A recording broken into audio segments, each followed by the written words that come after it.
Hey guys, in this video, we're going to talk about how to get out of every rank up to platinum. So if you want some tips on how to climb out of your elo, then this video is for you. Also, before we get into it, I have just released the Ticket to Diamond Blueprint. It's a course that will teach you everything you need to know to improve your game and climb in League of Legends. Whether you want to get gold to show your friend that you're better or hit high elo, this course was made for you. Along with the course, you'll get access to the private Discord. I'm so excited for y'all to experience it, so go check it out. It's the top link in the description. Okay, let's get started all the way at the bottom with iron. If you are iron, that means that you are in the bottom 2% of all players, so I'm not talking to many people here.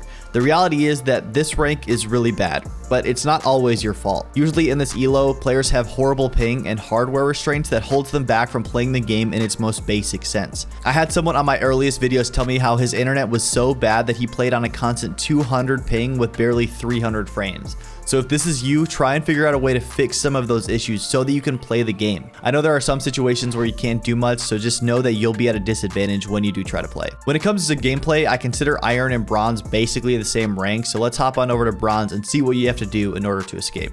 The first thing you need to do might disappoint you, but I have to say it at the beginning, is that you need to develop some mental toughness. In low elo, it is so tempting to blame our bad teammates for our losses and never end up getting better. Bronze players are usually newer to the game, so understand that it is a very molding time. You can either be a player who joins the culture of flaming and blaming and never actually improving yourself, or you can be different and learn to only scrutinize your own gameplay, and if you do, you'll watch your rank increase really fast. If you've been bronze for many years, it's not too late to adopt this mentality so that you can be mentally ready for the infuriating AFKs, trolls, and other weird things that happen at this elo. Alright, now onto the actual gameplay. The map doesn't exist for bronze players. The map is probably the single most important thing on your HUD because it shows you the larger picture of the game. It tells you where your teammates are, where the enemies are, what towers are up or down, what jungle camps have spawned, what neutral objectives are on the map. It is so important. But wards don't matter if you never look at the map to see if anyone passes over them. So before you worry about ward placement and anything else, make it a habit to look at your map every 10 seconds. One thing that you can do that might help is increasing the size of your map by going into your settings and going to interface. If you're watching this video, it's because you're curious as to what you need to change in your game in order to climb and get a higher rank. But the unsexy answer is that you need to get better at the basics. You need to learn your champion's combos and practice tool. You need to stick to one champion so those combos are cleaner and so you can start mastering more matchups. You need to learn how to last hits consistently well. No more 40 to 50 CS at 10 minutes. You need to be striving for 70 CS every 10 minutes. Getting kills is unreliable, so you need a source of income to ensure you are getting gold, which PS will help you get more kills. You can also learn basic wave strategies, and the two in particular you should learn are shoving your wave, especially after a kill or a successful gank, and the second is slow pushing. This one is really easy, and a lot of other players that are in higher ranks might disagree, but I think this is crucial. Slow pushing happens after the wave crashes under your turret and starts to slowly push back towards the other side of the lane. The way you slow push it is by only last hitting the minions. This will create a big minion advantage on your side of the lane to keep you safe from ganks, help you in trades, and give you an opportunity to deny 3 waves of minions if you get a kill with the big wave. If you want to learn more about slow pushing, go check out the Ticket to Diamond Blueprint where we go more in depth. And with all that being said, let's go to silver. Silver is weird because a lot of players have been stuck here for seasons. It has the highest population of players at 37%. That's over a third of all League of Legends players. So my guess is most of you watching this video are silver, just trying to get to gold to get that shiny border and get the ranked rewards, and I'm going to help you with that. The good thing about silver players is that they probably have some experience under their belt and understand the basic parts of the game, like trading, farming, and getting some neutral objectives, but there are some things that you can do and you must do if you want to carry. The first is just to be more aggressive. If you are doing what I tell people to do by one-tricking a champion, you should be totally comfortable with their combos, so if you need to make an aggressive play, you're able to. The game is still overwhelming for most silver players, so high-stress situations can cause them to freeze up, so take trades, all in your opponents when you have an item advantage or a level advantage, and pay attention to the small windows of opportunity you have to be aggressive. For a long time, I focused on teaching low elo players wave manipulations, but I've realized from playing a few games there on Smurfs that it just doesn't matter at all. The game is not played well at this elo, so you can take advantage advantage of this fiesta by just being aggressive and consistent by the champion you're playing. Now, the 2 wave manipulation techniques I talked about above, I think are crucial at every elo, but other than that, you don't really need to focus on freezing or anything else. The second thing you need to do is memorize matchups. Now that you're one-tricking a champion and getting good CS numbers, you need to recognize hard matchups and easy matchups for that champion. If you keep getting solo killed by Renekton, learn why. Note the situations where you got caught out or you overextended for a minion, and remember that so that the next time you're in that matchup, you have more information than your opponent does. And the third way to get out of silver is just playing games.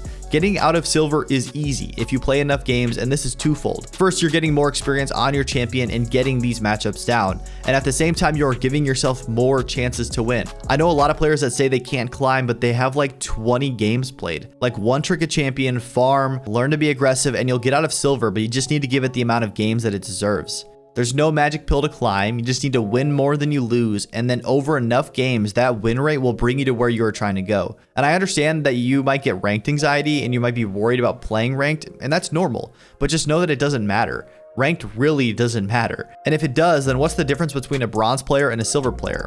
Really not much, so don't worry about demoting. And if it helps at all, you should know that there are way more ranks above you than below you, so go out there and play those games. And also, the best way to fix ranked anxiety is to play games. Y'all got this. All right, what's up, my goldies? So if you want to get to platinum, lucky for you, because in my opinion, gold is the easiest elo to climb out of, so you're in the right spot. From my experience, this is the rank where teammates lose less consistently, but the players aren't necessarily that much better, so it's easier to get some leads. So the first thing you need to do is stop throwing.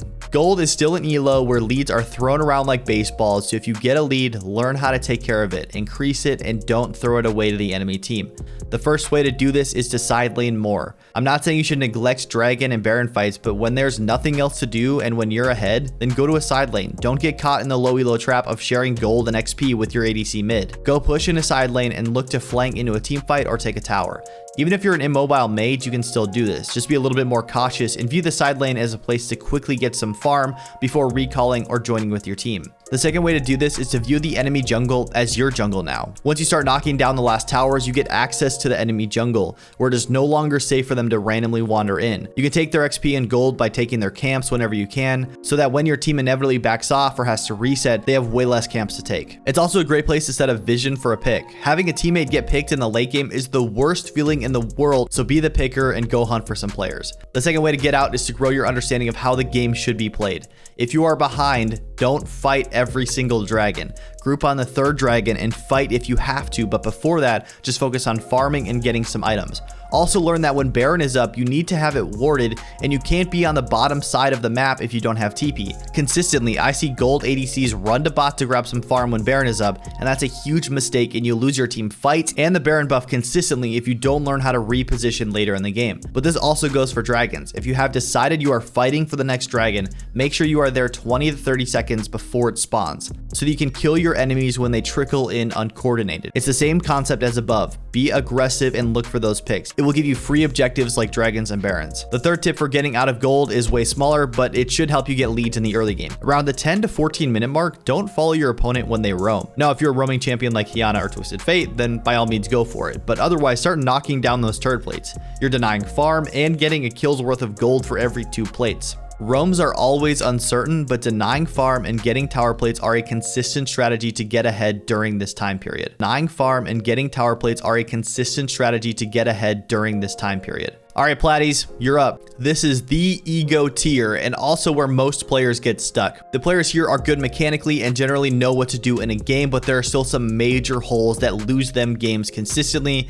So here are some things to help. And like I said, egos are the size of Mount Everest here. So if you're plat and desperately want to get to diamond, you've got to put that thing 6 feet under and start to really focus on improving. The first thing is learn how to lose lanes gracefully. Don't just int into the ground. Understand when you cannot fight your opponent and when you're behind. Hang back, grab the melee minions when you can, but otherwise be willing to give up some pressure and some gold so you don't go 0-5 before your tower falls. Players are good here, and you can just chill out and wait for team fights to shift the tides of the game. Platinum is also where the game starts to become a game of inches. I posted a short earlier this week about saving time on your recall by efficiently getting tower plate gold, and a lot of the comments were talking about how it wasn't major and not important at all. And that might be right for low elo, but once you get to plat, you can't be lazy about this stuff anymore. This is where the game really turns into a game of inches, and you need to be relentless in getting any sort of advantage that you can. faster recalls, denying an extra minion, learning to squeeze every ounce of gold out of your opponent, and this will add up over the long run. The third thing you can do is to start the dodge train. I know a lot of people hate dodging, and I totally get it. I'm Diamond 2 right now, and sometimes it will take 20 minutes for me to find a game because there are 6 dodges before a queue finally goes through. But while it's in the game, you should take advantage of it. Remember, it's a game of inches. Dodge bad players, dodge if you're all AD, dodge if you're in an unplayable matchup, dodge if 2 or more players are off role on your team, and this will do great wonders at preserving your MMR, which is super important. Number 4 is that a lot of players still don't understand the power of the Rift Herald when it comes to taking tower plates and just breaking open the map overall. I want to talk about this earlier, but I thought it would just be an overwhelming element to add to the silver or the gold section, so I wanted to add it here for plats. Make sure that when you're ahead as a top laner or a mid laner, you slow push a wave into the opposing tower, then go over and solo that thing. Or jungler, make sure that you're prioritizing the top side of the map when the dragon is down so you can take the Rift Herald and blow open the map. Generally, what you want to do is get the tower down to 3 plates before you use the Herald so that you can get maximum damage and potentially get a second charge off on the inner towers. Thank you so much for watching, everybody. Remember, the Ticket to Diamond blueprint is out right now, so go check out the link at the top of the description to join the course and the Discord. And as always, it's been Snowta. Thank you so much for watching, and I'll see you in the next video.